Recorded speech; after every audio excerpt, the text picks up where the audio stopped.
आज बहुत ज़माने बाद आपसे मुखातिब हूँ।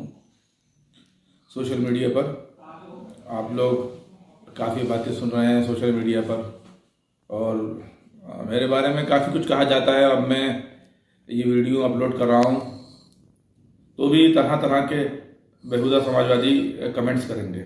बहरहाल मुझे इनसे कोई फ़र्क नहीं पड़ता है, क्योंकि जो सही है, जो सच है,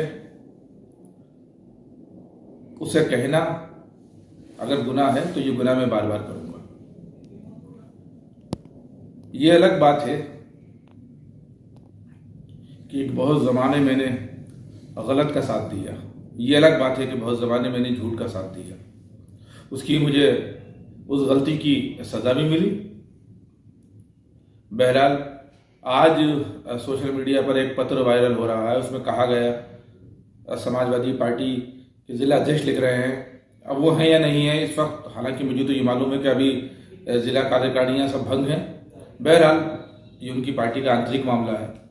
तो श्री वीरेंद्र गोयल जी ने लिखा है कि किसी व्यक्ति को मीडिया प्रभारी या पूर्व मीडिया प्रभारी नहीं लिखा जाए, और वो मीडिया प्रभारी था ही नहीं। तो सबसे पहले तो मैं ये कहना चाहूँगा अपने मीडिया बंधुओं से, अपने पत्रकार भाइयों से, मैं खुद उनसे अपील करता हूँ कि मुझे मीडिया प्रभारी नहीं लिखा जाए। इसलिए क्योंकि मैंने तो इस पद को लात मारी है, मैंने तो ये पद सिवें छोड़ा है। अब ये कहना कि मैं नहीं था, अगर नहीं था तो ये बात 20 साल तक क्यों नहीं कही गई? आज मेरे भारतीय जनता पार्टी में शामिल होने के बाद क्यों कही जा रही है, और शामिल होने के भी कई महीने बाद क्यों कही जा रही है? खिसियानी बिल्ली खंबा नोचे। बहरहाल ये उनका काम है। मेरे बारे में बेहुदा समाजवादी ये कमेंट्स करते हैं, बदतमीज समाजवादी ये लिखते हैं, गद्दार कहते हैं, और यही गोयल साहब जो बड़े का मांस खाते हैं लिखते हैं और कहते हैं कि मैं विभीषण हूं, मैंने लंका जलाई है। मैं गोयल साहब से कहना चाहूंगा कि आपने माना तो कि लंका थी, और अगर मैंने लंका जलाई है तो लंका जलाने वाले हर व्यक्ति को गर्व होना चाहिए। लंका जलाने पर मुझे भी गर्व है। विभीषण कौन है? विभीषण की अलग परिभाषा है।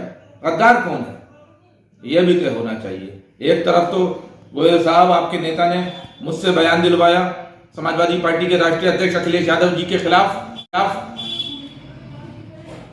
और मुझसे ही नहीं, मुरादाबाद के एक व्यक्ति से बयान दिलवाया, लखनऊ के इरशाद साहब से बयान दिलवाया, और कई जिलों में लोगों से बयान दिलवाए। और हद ये है कि अब भी समाजवादी रामपुर के कुछ लोग मसलन आसिम खान और शानी खान से खत लिखवाए और सोशल मीडिया पर अखिलेश जी की थू कराई, और आज आप अखिलेश जी के बगल वीर बैठे थे।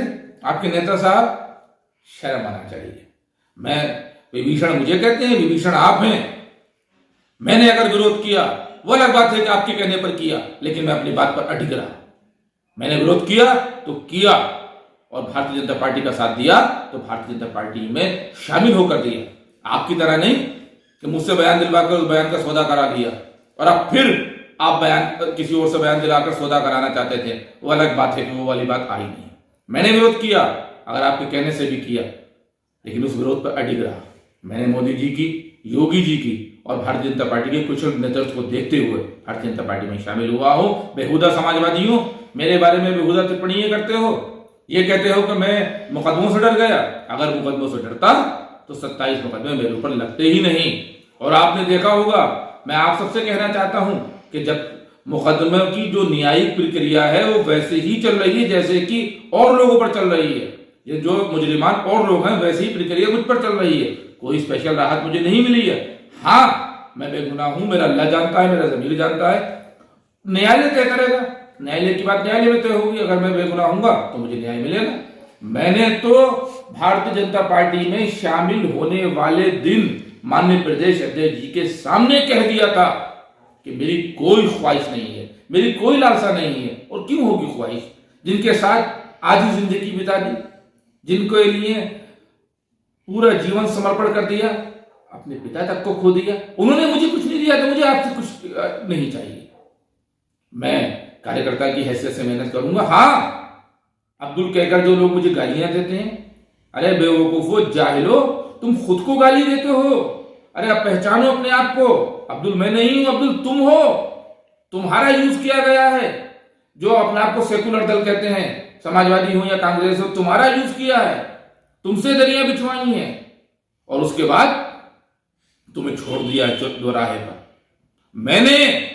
मैंने तुम मुझे गालियां देते हो, लेकिन मैंने तुम्हारी हैसियत और अहमियत वो बना दी है कि आज कोई भी दल तुमसे दरी नहीं बिछवाएगा। मैंने तुम्हारी वो हैसियत और वो अहमियत बना दी। मेरे बारे में ये कहा गया कि मेरी करोड़ों की जमीनें हैं। सरकार से, किसी भी सरकार से जांच हुई है और आगे भी जांच हो जाए, मालूम हो जाएगा मेरे पास क्या है। हाँ, लेकिन आपके नेता के बेटे साहब के नमाजी दोस्तों ने, जो नमाज पढ़ते हुए पकड़े गए थे, उन्होंने बता दिया है कि आपकी प्रॉपर्टियां कहां कहां है, नोएडा से लेकर रामपुर तक कहां कहां है। आपकी प्रॉपर्टी के बारे में पता चल गया है। दूसरों पे उंगली उठाने से पहले सोचें। मैं भारतीय जनता पार्टी में शामिल हुआ, ये मेरा फैसला है। जो मेरे साथ लोग आए उनको स्वागत है, जो नहीं आए उनकी अपनी विचारधारा है, व्यक्तिगत विचारधारा है। लेकिन दूसरे पे किसी दूसरे दल में जाना, टिप्पणियां करना, आप अपने नेता से तो पूछो। वो माननीय मुख्यमंत्री जी का हाथ क्यों पकड़ रहे थे विधानसभा सचिवालय में, विधानसभा में? उन्होंने अपने परिवार को मुख्यमंत्री जी की खुशामद करने के लिए क्यों भेजा था? वो माननीय मुख्यमंत्री जी का हाथ पकड़े तो वो सही। और मैं अगर भारतीय जनता पार्टी में शामिल हूं तो मुझे बेहुदा समाजवादी गाली देंगे, दो और गाली, मुझसे कोई फर्क नहीं पड़ता, क्योंकि मैं सच के साथ हूं और मैं सही के साथ हूं। लेकिन मुझे गाली देने वालों, ये भी याद रख लेना कि दुनिया की सबसे बड़ी मुकद्दस किताब कुरान शरीफ है, आपके नेता ने उसको जमीनों में चिनवाया था। ये अभी शुरुआत है, ये बातें आगे भी जारी रहेंगी, आगे भी और खुलासा होता रहेगा।